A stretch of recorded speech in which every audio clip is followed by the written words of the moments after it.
In this video, I want to talk a little bit about bass fishing in general and why it can really be as simple as you want it to be and as complex as you want it to be. There's a lot of in between as well. And that's why sometimes when you're watching different YouTube channels, you may hear different things or different opinions or just small little things. And today I want to talk about simplifying and making things more complex and why really in bass fishing, you kind of should be able to do both on the fly.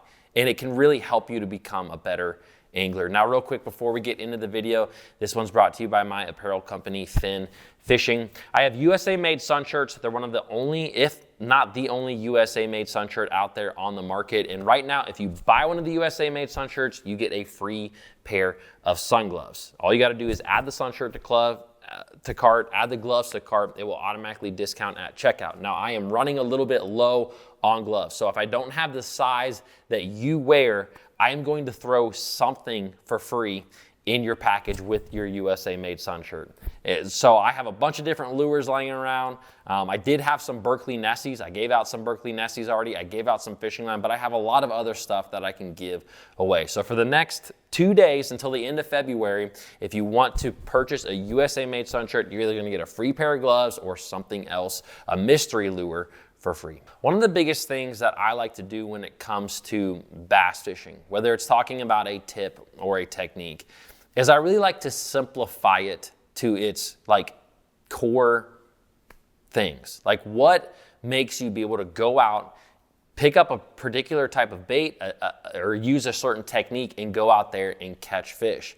I really like to simplify it. And I think that in bass fishing, we can really overcomplicate too much. We can really and sorry, my voice is kind of going out. So if I don't post some videos for the next couple of days, it's because it went out. But anyways, when we go out and go fishing, I think that there's a lot of times where we really make things too complex. We really overcomplicate something. And a lot of times fishing can be very easy and very simple. I have been, for example, I have fished in areas before where I start catching fish on, stumps that are in 5 and 6 foot of water. And so I decide, I need to focus on those stumps that are 5 and 6 foot. So I think I'm so smart. I turn the shading on my graph and I mark 5 to 6 foot on my graph on my Humminbird, and then I follow that line trying to find stumps.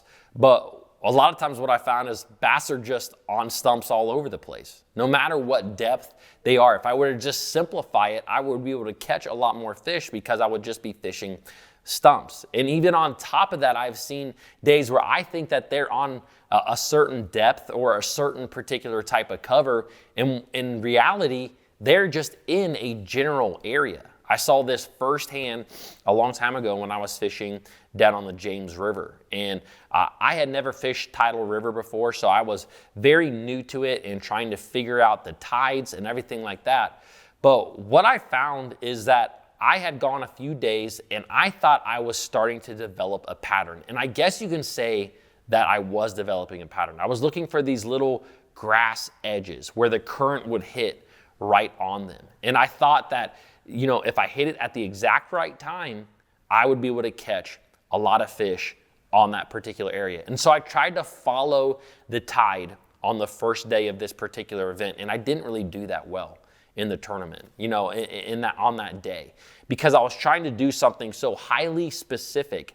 And what I found out the second day, when I had a lot more open mind and I just wanted to go out and go fishing, was that the fish weren't just on that little grass ledge where the current was hitting it throughout one part of the day. They were in that general zone. So instead of me running and trying to be super scientific and specific about it and hit these certain spots at this certain time, I decided to stick in the area that I thought was best, and I just tried to figure it out throughout all the tides. And what I found is that the bass would move up with the tide and they would move down with the tide. And during that certain part of the time, I could catch them on that little area where the current hit the grass. But when it got really high, I was catching them on top of the grass and actually around this spatter dock pads that were in the area, and even on some cypress trees that were in the area. I completely threw everything out and just went fishing. And I had a lot of fun that day. I did really well, and I actually caught a 6-pounder on a frog. I hadn't caught like any fish on a frog. And it was just fishing with an open mind and simplifying. I'm just gonna fish an area. So the big thing that I really wanna stress to a lot of people out there is that we can make fishing as simple as we want it. There are a lot of times when we go out there and we really should simplify. Don't overcomplicate it. Keep an open mind always. But on the flip side, bass fishing can also be as complicated as you want it to be, and complex, I guess, as you want it to be. Because there are days, and I don't really know the split. I don't know if it's 90-10, 80-20, 50-50, but there are a lot of days on the water where bass really do get highly specific on certain baits that they want to bite, in certain areas that they're going to be in certain times of the day that they're going to be biting. This is why when you listen on YouTube to so many different anglers talk about fishing, you hear things from one side of the spectrum to the other. Like I said, as simple as you want and as complex as you can be, because the bass can be very complex on certain days when you go out there and go fishing. Small little details can make humongous differences. You know, I fished a tournament years ago where I was fishing a square bill a lot, fishing a frog a lot, and I noticed a difference in the water clarity from for the majority of the places that I was fishing. I had about 4 to 6 inches of visibility. In this one particular pocket, I noticed that I had about 7 to 8 inches. Literally, I could see my bait down further about that much. And it made a humongous difference on the amount. I got so many bites in that one little area. And I was actually able to translate that. I was able to go to other places, simply look at the water, drop my bait in the water, see how far down I could see it, and know right then and there whether I was going to get bit. So those are a lot of times the complexities that you will hear in fishing. You know, I just listened to a podcast that a professional angler, his name is Drew Gill. He's a young guy, but he's a forward-facing sonar guy. And he talked, you know, and this is something you can apply whether you have forward-facing sonar or not.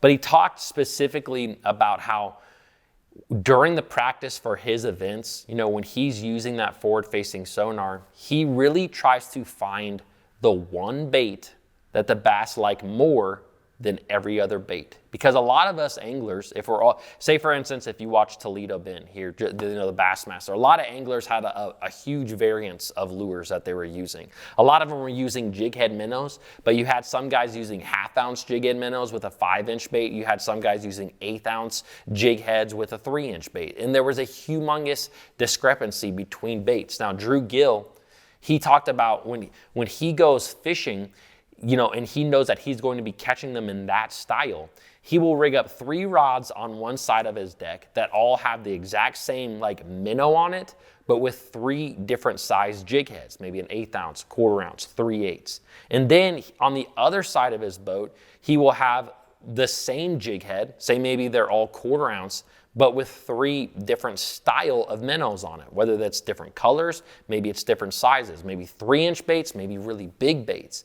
And so when he goes out and he's doing his thing, he will really like analytically look at everything and see what baits the bass are truly committing to, which ones are coming up and eating the bait more than just coming up, seeing it and swimming away, right? So that's a very complex way, systematic way of breaking down a body of water and finding what the bass are biting.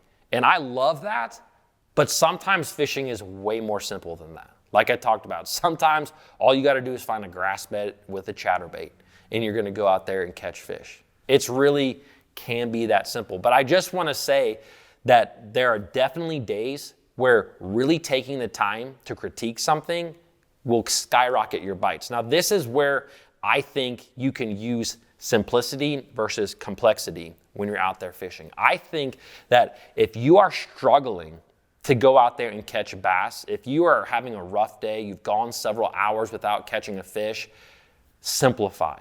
Pick up a couple of your favorite baits, whether that's maybe, like for me, I love flipping like a tube style bait, like a green pumpkin tube. If I can't go out there and catch bass, I will go find some water clarity that I think bass could get shallow in, and I'm gonna pick up that tube and I'm just gonna start flipping away. And I'm just gonna do something that I am very comfortable with. And if I'm fishing really, really clear water, another thing that I absolutely love to do is just pick up a top water. I don't even care sometimes what top water it is. Most of the time it's gonna be the one that helps me to just cover a lot more water efficiently. And I'm just going to pick that up and go and try to pick up a few bites, something that I'm very comfortable with. So if you are struggling, I think that it's important to simplify things until you start getting bites. Now on the flip side, when you find an area where there is a lot of fish, or, you know, I've seen this so many times, and this is regardless if you have forward-facing sonar or not. But if you find an area that has a lot of fish, that is when you want to take the time to start experimenting. Because when you're just simply trying to find bites, find a population of fish, find life, you don't want to sit in the bottom of your boat constantly picking things up and trying things, because you're going to lose confidence on all those baits simply because you're not around any fish. Like, you're not going to catch any fish if you're not around them. And then now you've lost confidence in a bait that actually might really catch them well if you get into that right area. So when you are struggling, simplify to help you find that area. Once you start catching fish, or you feel that you are around a population, a group of fish, you're around life, that is when you start experimenting. That is when you know, like Drew Gale did, he did a lot with those particular type of baits where he was watching his forward-facing sonar. If you don't have it, maybe you're pond fishing, maybe you're just fishing on a boat. This is when you can start picking up other particular lures that will still work in that situation. Maybe you find a grass flat and there's a lot of fish, and you found those fish with a chatterbait. But now you're like, man, maybe I could get more bites if I switch to a square bill or a spinnerbait, or maybe a big swim bait or top water. This is when you start to experiment, and you kind of start to just see, man, the fish are absolutely crushing this bait. The fish are really getting that spinnerbait further in their mouth than they are the chatterbait. They probably like the spinnerbait a little bit more. That is when you really start to make things complex. But on the front end, I think it is so important to simplify. So guys, I hope that really, this is kind of like more of an approach to bass fishing. I wasn't talking specifically about techniques, but I think if you fully grasp it, it can help you when you're out there fishing.